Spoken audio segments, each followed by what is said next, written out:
అండి, అందరు ఎట్లున్నారు? బాగున్నారా? మేమైతే సూపర్ ఉన్నాం. ఈరోజైతే నేను టమాటా రైస్ చేస్తున్నాను. అసలు ఏమైందంటే కొంచెము మా ఇంట్లో అన్నం కొద్దిగా మాడింది. అయితే మా బాబుకు అట్లా పెడితే వాడు తిడతాడు. అందుకే ఇక ఆలోచన వచ్చింది. మా ఆయన అన్నాడు టమాటా రైస్ చేసేసి గమ్మునాను అన్నాడు. జీలకర్ర ఆవాలు, కొద్దిగా పచ్చిమిరపకాయలు, కొద్దిగా కరివేపాకు, కొత్తిమీర, నూనెలు ఉడకాలి, టమాటా, కొద్దిగా అల్లం వెల్లిగడ్డ, కొంచెం పసుపు, అంటే ఉప్పు వేస్తే కొంచెం వాటర్ వస్తుంది,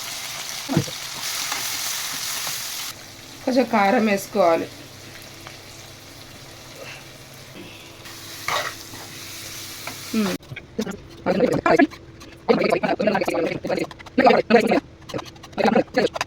ఇదిగోండి టమాటా రైస్ రెడీ.